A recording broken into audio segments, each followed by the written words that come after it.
what's really funny is that every single time we do this, we have one of our soloists singing when it's a movement where the soloist sings and then the chorus entrance.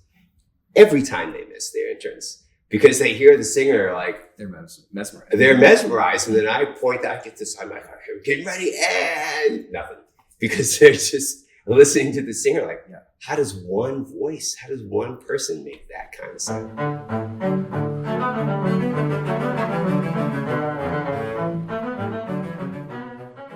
Hi everyone, welcome to OSA Backstage. I'm Dani Meyer, this is Braveheart, and on today's episode, Serena and I talk to Ernest Richardson and Barron Breland. Yes, it is time to talk Choral Collaborative. This program is one of a kind in the country. It brings together 350 high school choir students, at least 350 students with the Omaha Symphony to perform a choral masterwork or two every November. We talk about assembling your own perfect mass. We talk about getting the kids to go past silly and lean into vulnerable and profound, and having faith in the big projects, even when you know it's a really heavy lift. We're so glad you're here. I think you're going to really enjoy this one. Sorry for Braveheart's butt shots, and enjoy. Thank you so much for being here. Are you comfortable? You're both leaning forward in a way. Are we supposed to be cash? Well, you can't really, the couch is a little... You can't really be casual on this couch because it'll eat you. Yes. But is this okay? Will this work for the... Okay. Would you please introduce yourselves? Ernest Richardson, resident and principal Pops Conductor of the Omaha Symphony. Barron Breland, sometimes chorus master for the Omaha Symphony. Serena Royton, assistant conductor of the Omaha Symphony. And everyone knows who I am because I talk too much. Okay, this is a very special episode of Omaha Symphony Backstage. And we especially wanted to get this in before this weekend because Choral Collaborative is the only program of its kind in the country. And we usually start our interviews off in a slightly different way, but I'm curious, when was the first time you heard vocal music? Was it at home or was it on with the concert hall or in church? Like, where did you first get acquainted with that? Well, for me, it was at my church. My father is a violinist and a conductor, and so periodically he would do concerts at our church with full orchestra and chorus. And so ever since I was in, I guess probably about fourth grade, I was hearing concerts there with chorus and orchestra. Like real major, it's all real music. Major choral works, okay. Yeah. Like most of the great symphonies that I know and great choral works that I know started off at that church with my dad conducting. How about you? So for me, I'm small town from the South, so also the church, but absolutely no masterworks of any type, and I don't believe there was fiddle in our service. But so I grew up singing in church choirs, but wasn't necessarily trained as a singer until I joined the Atlanta Boy Choir. And that was where I remember my first choral orchestral masterwork, and it was Mahler 8 with Robert Shaw. So wait.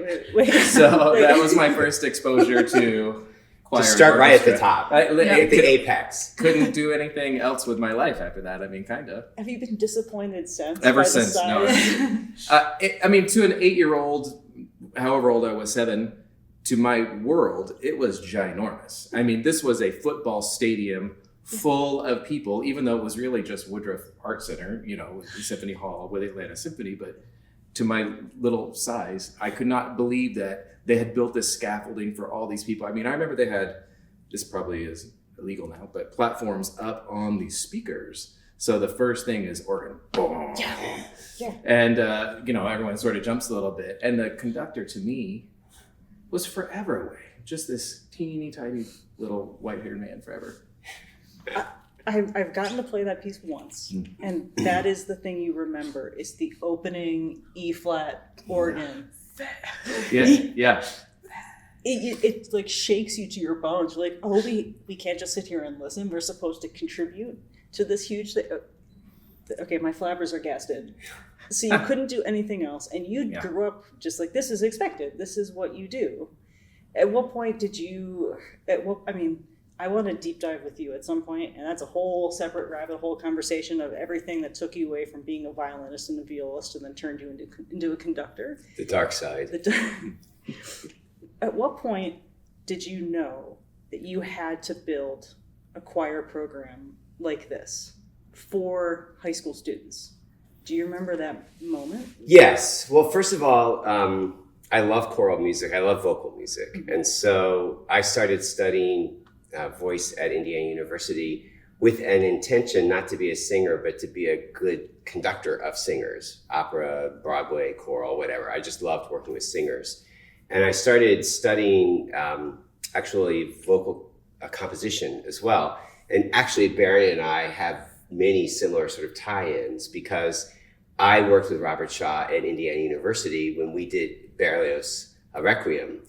And that is when Small pieces. I thought, man, this is like the coolest thing in the world. I mean, I've experienced it in the past, but when Shaw came in and started working with the choirs, I was a player, but I asked my guys if I could attend the choral rehearsals with Robert Shaw, and everybody looked at him like, why would you want to do that? Because it's Robert Shaw, and it's the Berlioz Requiem. And so they said, well, yeah, I think so. And so then the orchestra people talked to the choral people because, bureaucracy. They said, okay. So I had a Pentax K1000 camera, and I asked if I could take pictures of Robert Shaw, and they let me do that. And so I still have these pictures. So he just made it so that I needed to do this kind of repertoire. So that's the big picture thing.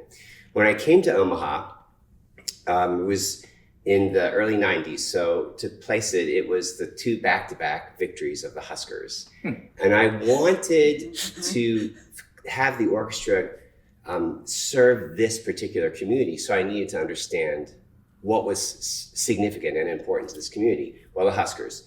Even though, in the past 20 years, it's been a disappointment. In those first 2 years, it was very exciting. So I knew that. And then I said, well, what else? What else is unique about Omaha? And everybody kept saying the high school choral programs. Okay. There's no place in the country that I had lived, East Coast or in Phoenix prior, where anybody talked about the high school choral programs. So then I started digging around and saying, okay, so which is always the strength? Which program is always a strong program? So my spies came back to me, and it was Bellevue West with Don Reimer. So I called him up and said, I'm the new assistant conductor at the time of the Omaha Symphony. I've heard great things about you and your program. I'd like to come by and visit, meet you, hear your kids, just chat about what could happen. So Don is very proud of the fact that he used movable dole solfege to teach his kids how to sight sing.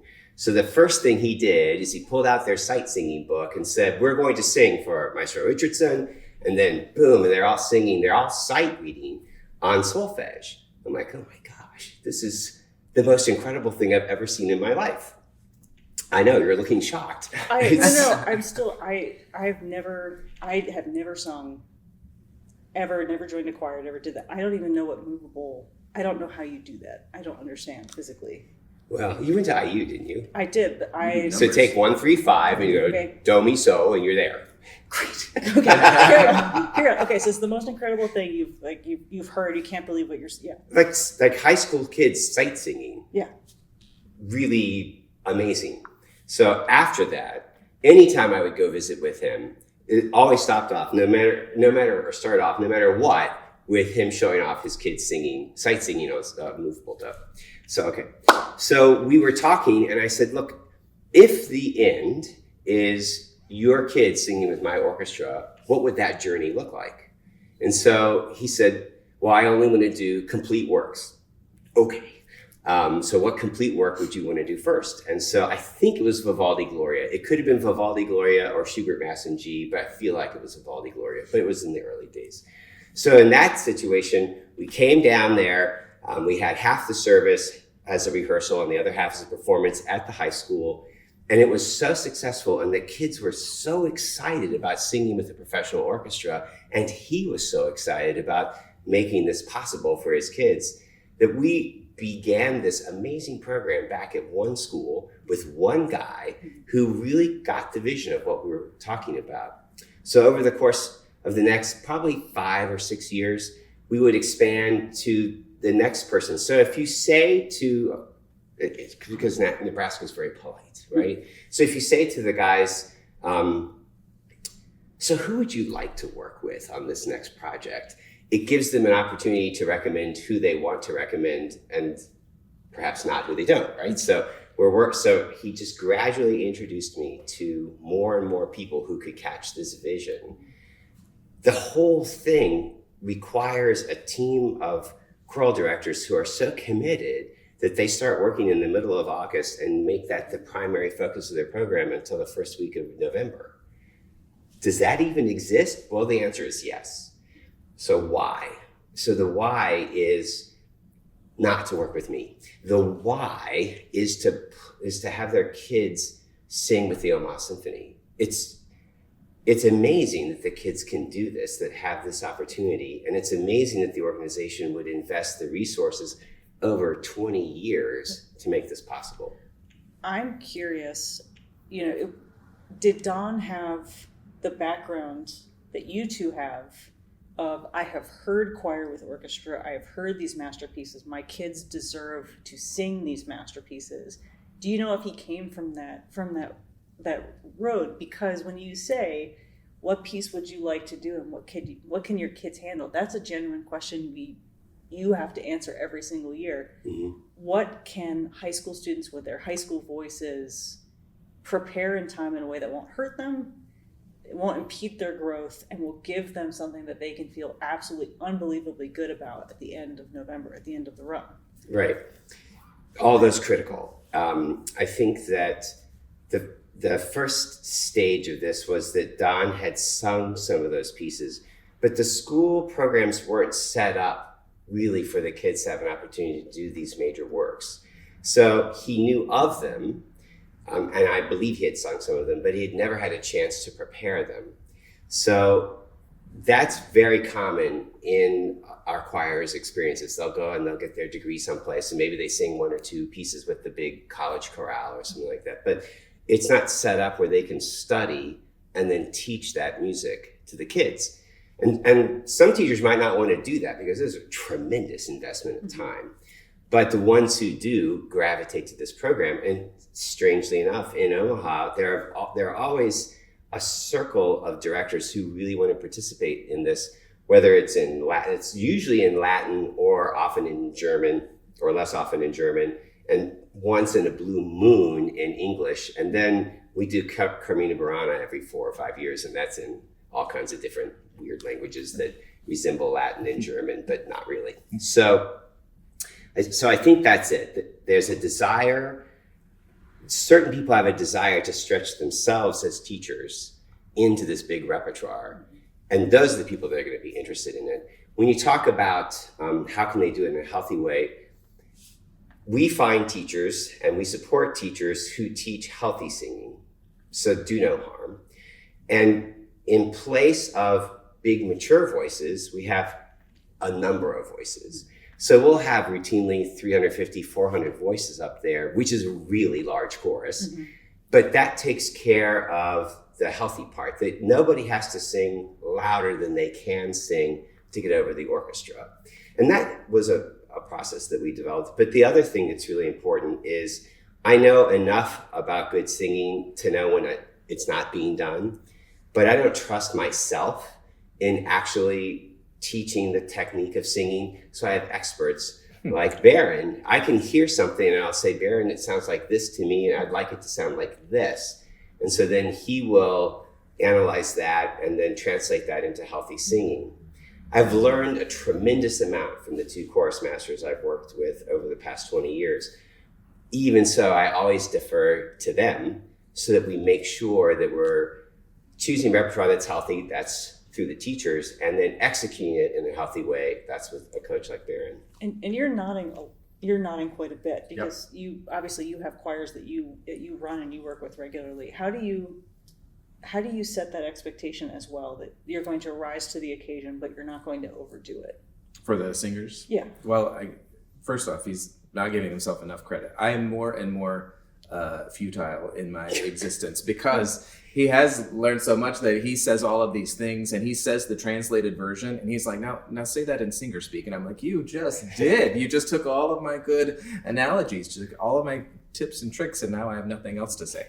So I say simple things like sing louder. The health is a really critical part of it. And what is really great about the choral programs here in Omaha, especially at the high school level, is that they are really good at balancing all the competing goods that these singers are involved with. So they're not only singing in this project, but like you mentioned, they're doing other things throughout the course of the year. And some of them are in show choir, which is a totally different art form that is sweeping through the high schools.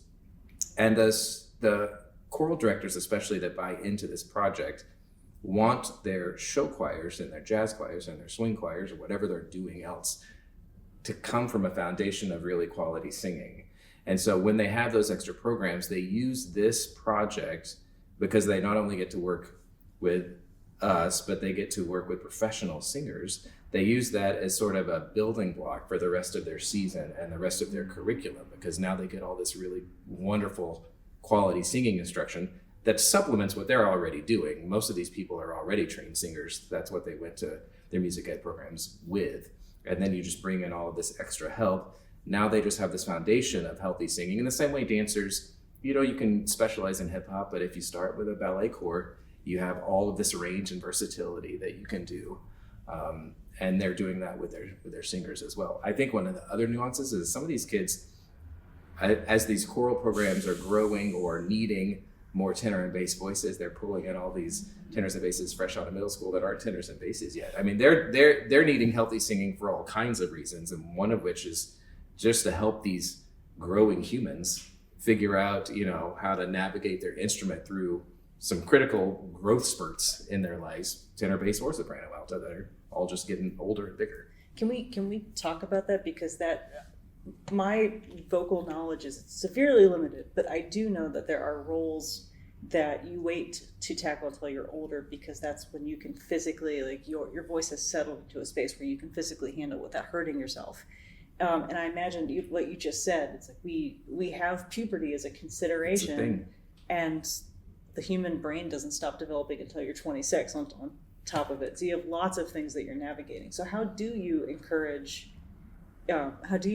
kids to sometimes push through or to work with things that could be otherwise really irritating and difficult? Well, I think Maestro he touched on it a little bit. There's safety in numbers, right? So especially for the male voice transitioning, there's all squeaks and hops and skips in there that are mortifying and terrifying. And but when you're in this big crowd, you can sing through things. And I never had a voice change. So just as someone who started in a boy choir and sang through puberty, my voice just moved. It just sort of sang through healthy singing all the way down. I never had a moment where I was a soprano one day and a bass the next. And a lot of singers that sing through their transition find that that's the case. In the same way, any muscle that's growing, as long as you're working through it as you're headed towards whatever direction, you won't find skips or bumps or rough transitions. So I think that's good, actually, for high school singers to remain singing throughout their body's development. But the solo roles are tricky. I mean, those are for some grown-up singers. There are certainly some opera roles that you're right, that you wouldn't deal with that. The kind of singing in these masterworks is not that kind of singing, at least on the choir side. The soloists have a heavy lift, but the writing for the singers and the choir is not the same writing for the singers in the solo world. And I do love those moments when we get our soloists in front of our choir, and it's on paper it's 350 versus 1, and then you have a Siri or a Jessica or a Drell or Eric walk out there, and it's like, no, it's not an even contest. yeah. How we pick our soloists very specifically for this project. Can you talk about that? Yeah. On the first level, each piece that we do requires certain kinds of voices. So this year we're doing Lord Nelson Mass, and that's kind of standard issue bel canto singing. Mm-hmm. So there are a lot of people that can fit into that. When we do something like Carmina Burana or even Elijah, then you have to find for certain title roles certain kinds of voices that can pull that off. But that's relatively easy to do in the sense that lots of people want to work with orchestras, and really lots of people want to do this particular project, which is a story in itself, which I'm happy to go into. But we find the right voices for the repertoire, but then we go through a kind of interview process where I say, okay, so this is what we're about. And you got two guys here who have given all the metaphors that we can possibly give, plants and everything else. And what we need in the final thing is for them to be able to hear what correct placement sounds like. And we need to have it in low male voices, high male voices, low female voices, high female voices. And you guys need to believe what we believe, which healthy singing is always what we're trying to do, regardless of style. So I go through a process of asking them questions and say, here's a problem I'm hearing in the chorus. How would you solve that technically? And so if they give answers that are consistent with what we try to do, then we know that they're going to be in a good teaching role when we're working with the kids, which is really important. Especially you can listen to voices, and as you get to work with them, you can feel inside your head and your body what they're doing correctly. You learn to feel like your body actually does that. So the kids need to hear that. Once it's in their ear, it's like us with vibrato. Once we hear something, it makes our hands do that thing. They do weird things until we get it coordinated. But if it isn't in our ear, we can't do it. It's the same thing with these singers. If it isn't in their ear so that they can begin to have their body do what needs to happen, then it's very difficult for them to match it. We talk about emulating, not imitating the adult voice. So it just as a quick thing for your listeners, vocal technique kind of starts down in your diaphragm, and there's a tube, right, that goes up your body and then comes out your mouth, and it's resonant all through here. So you have to breathe correctly, and a lot of people don't. And so there's a lot of practice on how do we breathe and support the breath? How do we not kink the hose? How do we raise the soft palate? That's really a challenge. Man, we're in the weeds. That's really a challenge because popular music sings with a clamped down palate. That's the sound they're used to hearing. And you can do that and hear it be recorded, and people can manipulate things and make it work. But what they hear in their popular music is actually anti-singing, I would say. So is that because it's understood that you will always have a mic, and so you really don't want to be belting into a mic? Well, it's more like there's a 4-mile hike, and there's two ways to do it. One is to take an RV to the end, and the other way is to walk. And a lot of people just take the RV, right? Mm-hmm. So it's lazy singing, but it becomes a style also, which we can teach kids to sing in a healthy way.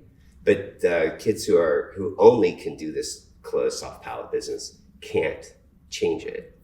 So we're asking the kids to do a tremendous amount. And the kids either have an adult male or an adult female as their teacher. So half the kids don't know what it sounds like for their gender to sing whatever it is we're talking about. So we bring in sopranos, altos, tenors, basses, so that everybody has a model that they can hear. And it's remarkable. What's really funny is that every single time we do this, we have one of our soloists singing when it's a movement where the soloist sings and then the chorus entrance. Every time they miss their entrance because they hear the singer they're mesmerized. They're mesmerized, and then I point out, get this, I'm like, okay, we're getting ready, and nothing, because they're just listening to the singer. How does one person make that kind of sound? Yeah. It's. I mean, I love that first rehearsal where they get that. Plus the soloist, plus the orchestra. Plus the orchestra. And they don't sing. The first 10 minutes of my rehearsal, this is never going to work because nobody is singing because they're like, wow, the orchestra. Wow, 2,000 seat hall. Wow, soloist. Yeah. And then nobody's singing. Yeah, and they're all just wowed. Yeah, they're just right. They're just staring in wonderment. But that's good. It gets it out of their system. And then by the time Sunday comes around, it's old hat. They've done this before. They know, seasoned. They're seasoned. So seasoned. Okay, that's. I love that happens though in the schools as well. That they have this gobsmacked moment of coming face to face with their first like professional singer. Well, and you have these big voices in small rooms. They're not in a concert hall. No. They're just right there in the classroom, and all of a sudden they let it rip. And I mean, the hair blows back from some of these people's faces. It's cool. It's cool. How do you, at any point, do our soloists talk to them about potential next steps if they'd like to pursue voice further, or do they keep it to the task at hand? No, in fact, when they first meet our soloists, the soloists give a quick rundown of who they are, what they do, how they got into the business, what they're currently doing, all that kind of thing. And I always follow up with stories about what the audition process is. What do people on the other side of the table listen for? Mm-hmm. And what always happens is I'm never surprised that my guys sing as well as they do. But that first time I hear them sing is also a revelation for me. And a lot of times I'll give the downbeat, they'll sing this beautiful thing, and then I'll stop. Okay, so this is how it is that you choose your singers. You hear this sound, and you're so captivated by the sound that you're wanting to hear what they do as artists, but it's that sound. So I describe to the kids that, sometimes we go to New York and we have a bunch of singers and they sing for us. Sometimes they have a manager who sends us material. They will talk about what their training was, where they went to school. Sometimes we have people who come in who've had a career on Broadway, but they started off as classically trained musicians, which I love, because then it proves the point that you start off with healthy singing and then you can do anything you want. So often we have somebody in the mix that actually has a career as a Broadway singer. I mean, Siri Howard is our example this year, where she is equally at home singing the Haydn as she is to sing Elsa. Yes. And it's really extraordinary how she can go back and forth, and I love getting to see that switch, but the power is still the same. Yeah. And you two hold a lot of power during this process, because I know you said that Ern, you defer to Barron, you defer to Ern, but do you consider yourselves partners in crime, or is there a good cop, bad cop, or is it a Power Ranger situation where by our powers combined, Choral Collaborative will happen? All of the above. Yeah, it depends on what's going on. So there'll be situations where, I'm just like, this is not the standard, so I'll be saying. So I'm the bad cop and he's the good cop, because he can say, well, all you have to do is this. And then he gets to be the winner, and the kids love him. And they're like, he's so mean. Ernest is mean. And there are other times when I'm like, boy, that sounds pretty good. And Barron, yes, except sopranos, you are singing actually the alto note. And so we go back and forth. He is amazing. He's a beloved friend and a person who I admire so much that it's easy for me to defer to him when we have questions. It's also really, it's like training for me. So sometimes, this doesn't happen very much anymore, but sometimes in the early times, I've already conducted a piece. So I'll give him my score, and my score is carefully marked in the choral side. And so he'll look at it and be like, well, I do it this way, I do it, and so that we talk. Increasingly now, I check my markings and my score against what he creates for the teachers, just to make sure that we are on the same path. So you're creating guides for the teachers before they begin. Yeah, we provide them with a ton of resources because we want this to be as helpful and efficient as possible. But one of them is a marked piano vocal score, so they don't have to think about, well, where do we need to put the breaths, or are we going to really hold this to the full value? We prescribe all of that for them. And yeah, at the beginning, he would put a breath here and I would mark the breath there, and then sometimes we chat about it. But now, the more that's in the repertoire, some of it's already marked from previous iterations, but it's always good to go in and refresh.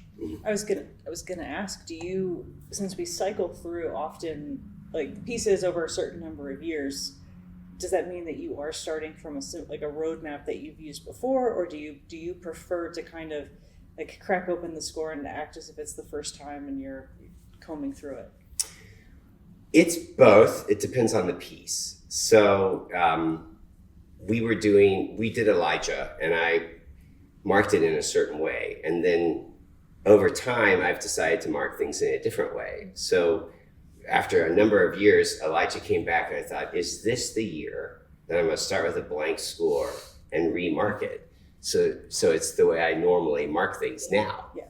So this last year when we did it, that was the year. So I've got all these scores, and it's a big score, that have my old way of marking. And I don't know exactly what to do with them because I don't use that anymore.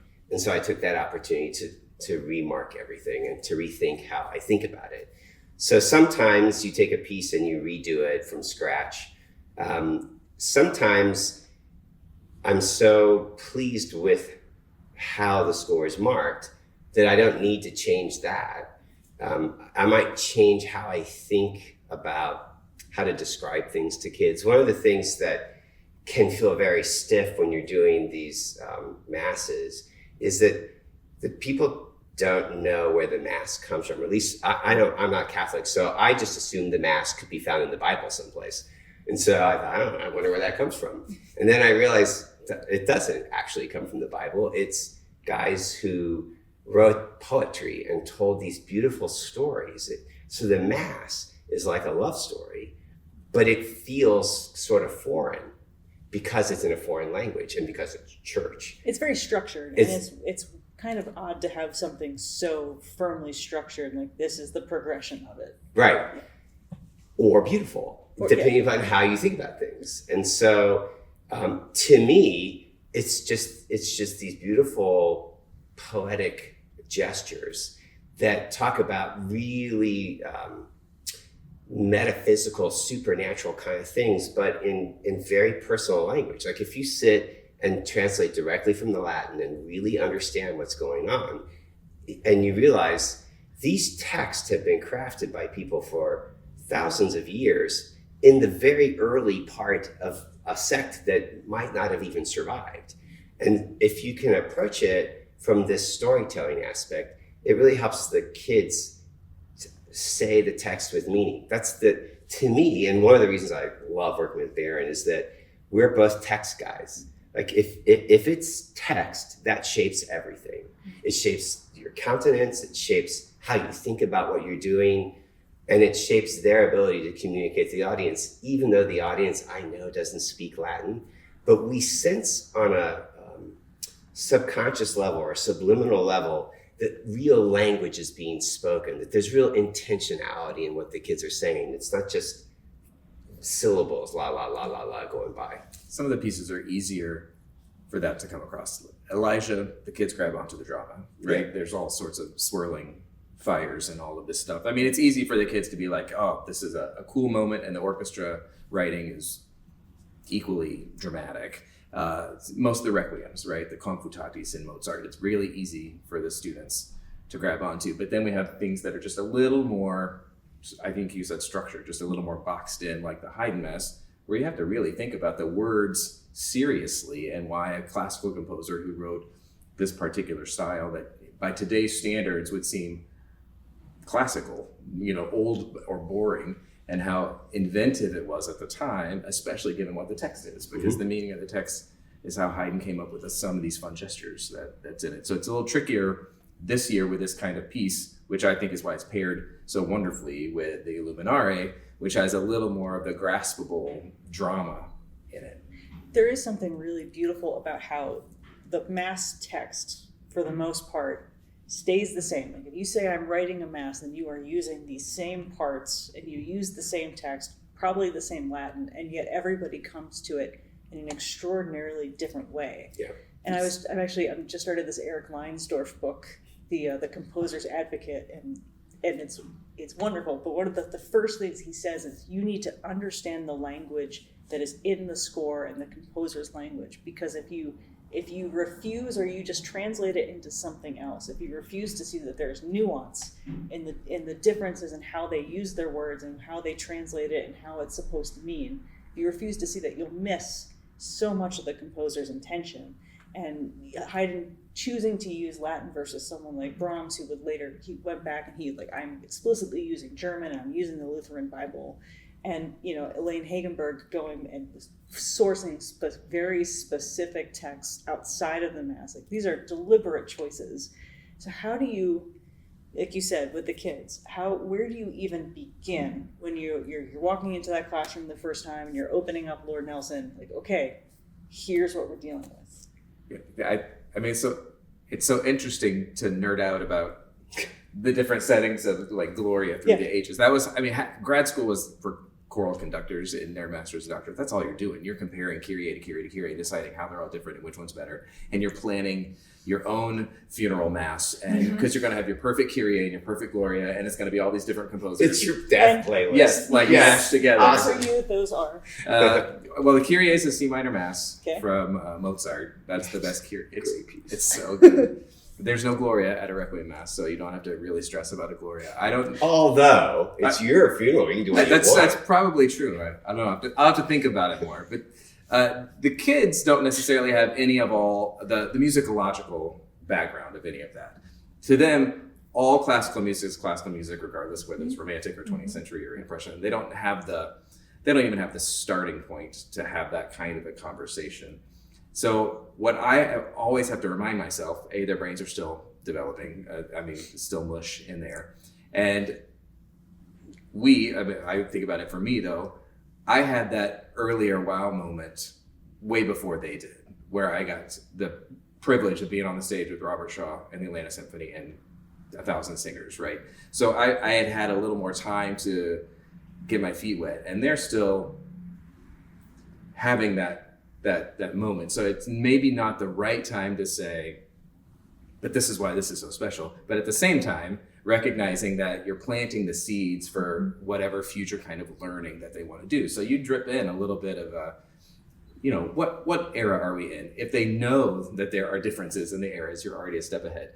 Baroque versus classical versus whatever. So they're excited about that. If they know where that is in the historical context of the printing press or the Reformation or whatever it is, then you're even a further step ahead. So you kind of go school by school and figure out where these kids are in their musicological journey, so you can start to have these super fun, nerdy conversations about why a composer might have chosen a particular thing. Haydn was more fortunate than others. He had a stable of prose, like a literal stable, right, that the musicians slept in. And so he got to write for a cohort of people. Bach didn't care that every Sunday he just had whoever showed up to church, right? He just, and you have to know all these sort of nuances about history to get really excited about it. But for the kids, if you bring it back to the story they're telling, relate it to the same type of drama they do in musical theater, the same type of drama they're going through in their daily lives in high school, which we all went through, they start to grab onto those things. And then the seeds are planted for real affection later. We were just in rehearsal yesterday, and one of the things that always works, and it's really exciting to see, is that instead of having the choir look at me and sing without intention, which happens, I have them split. This half looks at this half, so they look at each other. I'm like, tell each other. We were doing the Gloria.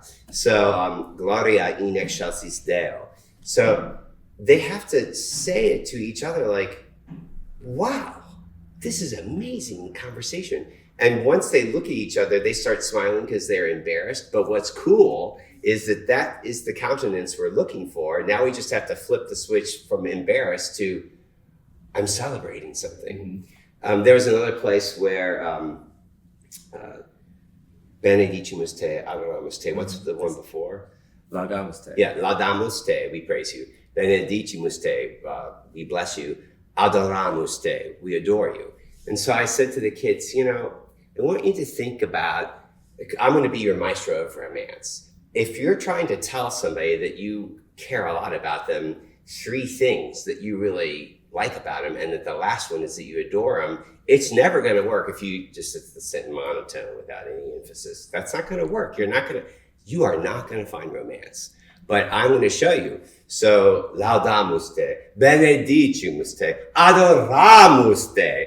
And so you hear them, and it's silly, but they can relate to that. And so you're taking words that are not even English, that have no inherent meaning to them. You're turning them into words as opposed to isolated syllables. And you're putting it in a context where, I sort of get that. And they are happy to laugh at me, which I'm happy to do.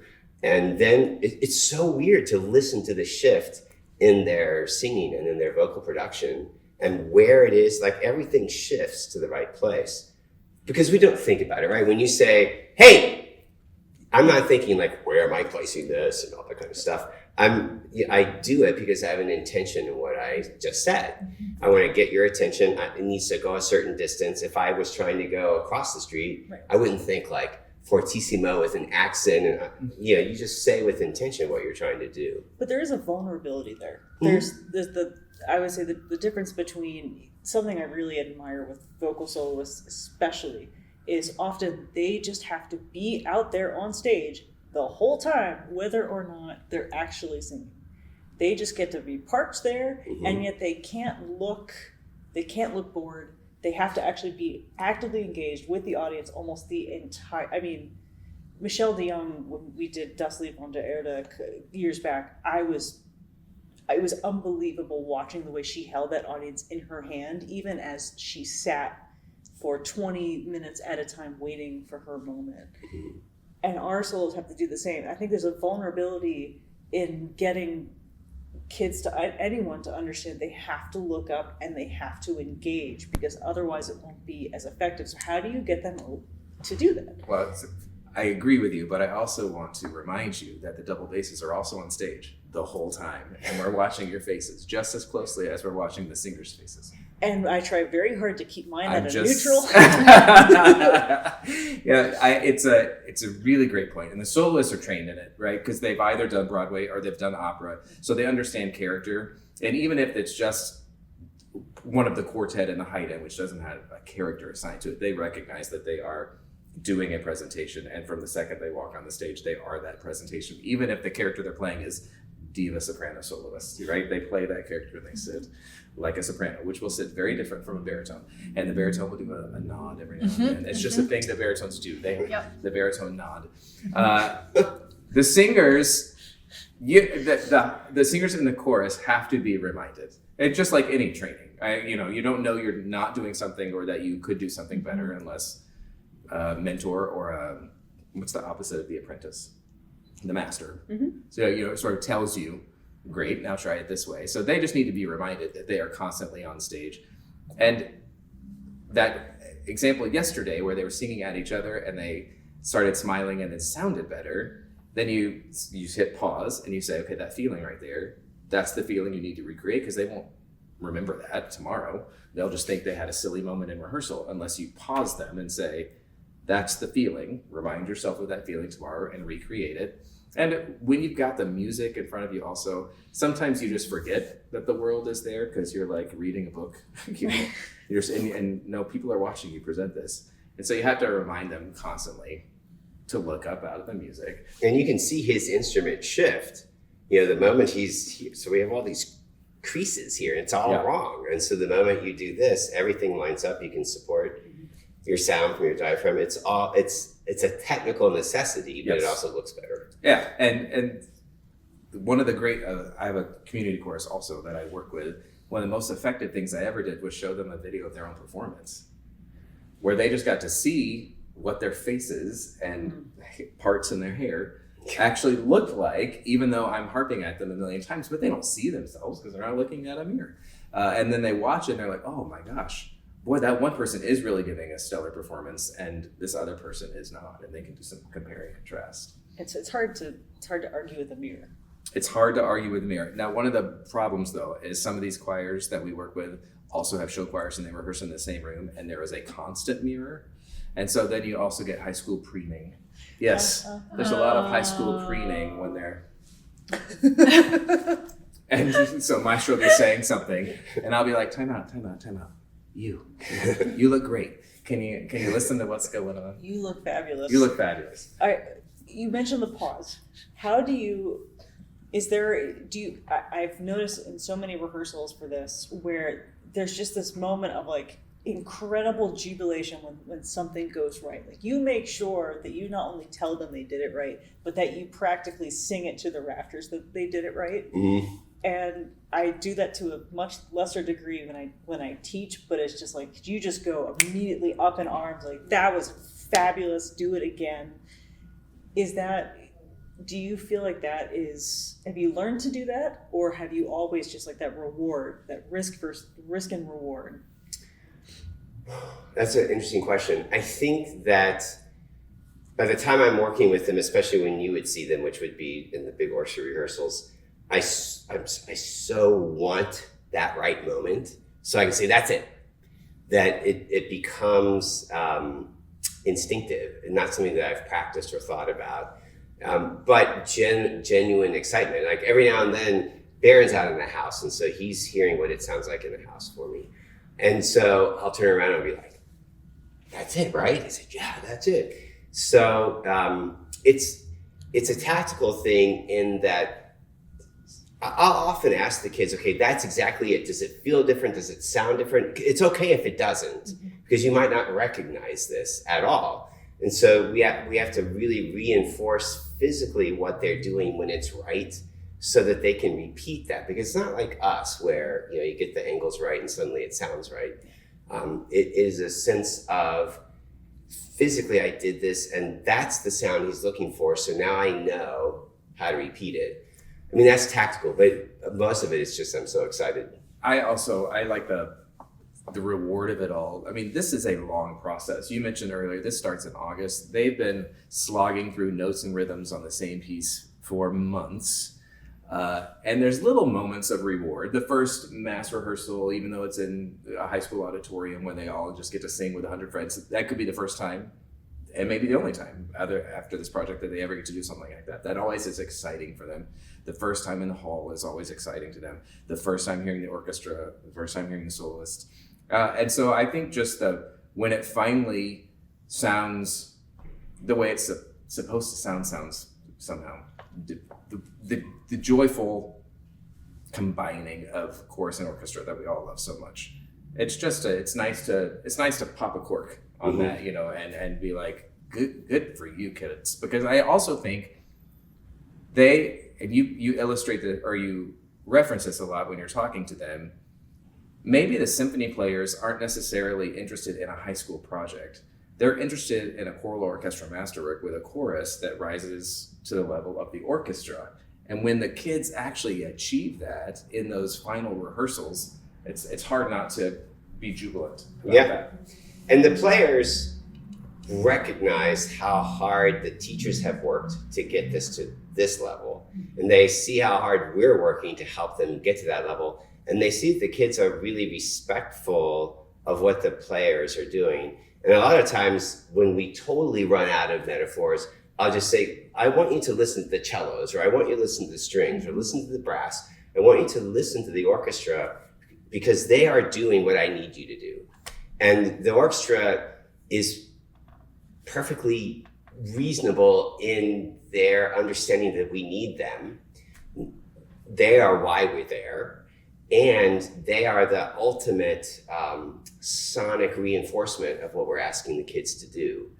And I love this orchestra because it's willing to do it.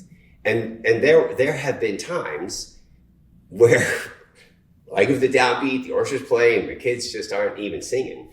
And everybody's a little bit worried about that, but they sense that the kids and the teachers have prepared them, are in this game. And they give us the time and they give us the patience and the support. And by the time the concert is complete and everybody's very excited, lots of the players will come up to me, but more importantly, they'll say it to the kids. They'll say, we really appreciate what you guys did. That was really great. And it's incredible when high school kids, when a standard is placed before them, and the standard is the professional orchestra, and they gradually rise to that standard just because they're in that presence. And it couldn't happen any other way. You have to have the standard there. And they rise to it. And when it's over, you almost can't believe it. And what's really crazy is, regardless of the music, Brahms Requiem, Lord Nelson Mass, Mozart Requiem, whatever, when we come back and meet with the choir after the concert's over, it's like we're rock stars. It's the most amazing thing, and everybody wants you to sign their music. One of the things that we do is we make sure the kids have their own copy of the piece so that they can have people sign it. They have a physical reference point of the concert. And even when we come into the schools, I mean, here we are bringing music of Haydn or Brahms or whoever, and we're coming in, they're so pumped. Yeah. about this experience. It's like, it gives you hope. It's such a there's so much about this job that brings joy, but sometimes you need the reminder. Mm-hmm. And so when you have a project where you know the choir has been literally working for months, and you can feel like the palpable feeling of victory, of triumph, of having achieved that, is so infectious. And that's why I think my ultimate favorite thing is watching you for the first choir entrance of like whatever piece we're doing, because you just kind of like open up and look up, and like this horde of high school students are looking back, and you can just feel them like pulling it in and getting ready to unleash. And it is the reminder that we all hopefully had that moment where it's like we found the thing, the Mahler 8, the E flat, the 4-year-old in church, these tremendous sparks of like, oh, I could do this forever. Mm-hmm. Last question from me. What surprises you? What still surprises you some 20 years into this? I think I'm addicted to sound, right? I'm addicted to the sound of an orchestra. I'm addicted to the sound of a choir. I'm addicted to it. I just freely admit it. And so when what you have in your imagination happens for the first time, it's still overwhelming. There was a place, what's the first thing the choir sings in Elijah? Help us. Help us. Yeah. Right. Help, Lord. And so we were working and they got to get the H early, and that's HL is hard to do, and you got to get to the S sound quickly, and that's got to be on the downbeat. It's a lot. And it needs to sound desperate. And one time, it was like, in fact, it was in the concert itself, it finally exploded. I'm like, holy cow, that is why I'm in this business. It was just so exciting, and you have to like keep going because you want to just stop and say, whoa, can't do that. And I think it reminds me of the first time we did Choral Collaborative in the hall, in our new hall, which was 20 years, right? But 20 years ago, I guess, whenever it was. First time we did it in the hall, and we do the O Fortuna, the first entrance of the choir in the Orff. And so, boom, oh, and I hear this unbelievable sound, because even though they're high school voices, there's still like 400 of them singing this one thing in the right place. So it's still surprising to me how emotional I feel just by the sounds I'm hearing. It's still, and I love it. And you would think, when will I get used to it? Maybe never, and that's what I hope. Mine is not as joyful. I'm always surprised that it happens. I'm always surprised that we make it. There are moments where you're like, oh my gosh, we haven't heard any choir sing this particular section well yet. And we know that maybe this choir is going to help this choir. And it's never the same mix of choirs, so you never have the same sort of players and this choir's all-star bass section all went to college, and so now you don't have the same foundations anymore. It's just constantly recrafting, and there comes moments where you're like, is this really gonna, is this what? But they never stop working. They never fail to see whatever that end goal is and wherever the standard is, and they just make their way to it. I'm always surprised that we've never stopped a concert and said, well, start again. Let's we tried, and then everyone just leave. But I think that's some of the students, the fanboying at afterwards is just relief. Holy cow. And just to see the sense of accomplishment on their own face, and that like everybody's kid plays YMCA soccer, and then it gets to JV, and then it gets to varsity, and then maybe they get a college scholarship, and 1% of those people go on and play professionally. So that maybe is the case for this huge choir. You might get 4 people out of 400 that turn into musicians at a professional level. But what you've created are those Mahler 8 memories for everybody along the way. So now you have sports fans at every level, and whether they make it through college or whether they make it through JV, or even make it into high school, you now have these music fans that have these seminal moments to draw back on for the rest of their lives. And I still have people come up to me, whether I'm at a restaurant or something, and people will come up and say, "You probably don't remember me, but I was in Choral Collaborative at 1999. Yeah. And we did whatever it was," and they have very specific memories of that, and they'll tell you those stories. And I think that we originally talked about like, why did we start? And the whole thing is connecting the sound of the symphony orchestra to our specific community. I don't know if this thing is replicable anywhere else. I describe it to my colleagues who are kind of interested in it, and I'm like, you're looking at, I can reduce a 20-year investment to a 10-year investment, but you're looking at 10 years for this thing to actually become what you guys are able to do at this level. And somebody has to say, well, 10 years from now, I think it's worth it. And we didn't actually have to do that because we were inventing it as we went along. It just takes that much time. But what a testament to an organization that the resources keep going into this program until it gets to this point. It's really amazing. There's a good deal of faith that has to go into all of it. And Yes. I think if you didn't have to have faith for a project, it's probably not big enough. Right. That's a good point. Yeah. Thank you both so very much. It has been a joy. Thank you. Thank you. Appreciate it. Thank you. That was so good. That was so great. Thank you. Oh my God. Whew. 2:30 on the dot. There you go.